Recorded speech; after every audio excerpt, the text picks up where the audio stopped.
সময় বের করে কারোর সাথে কথা বলা আর সময় পেলে কারোর সাথে কথা বলা, এই দুটোর মাঝে আসমান জমিন ব্যবধান রয়েছে।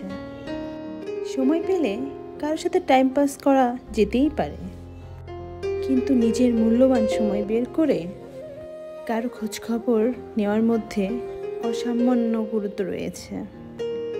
তাই বুঝতে শিখুন কে আপনাকে সময় পেলে খোঁজখবর নেয় আর কে নিজের মূল্যবান সময়টা থেকে বের করে সময় খোঁজখবর নেয়। তার জীবনে আপনার গুরুত্ব 1 মিনিটেই বুঝে যাবেন।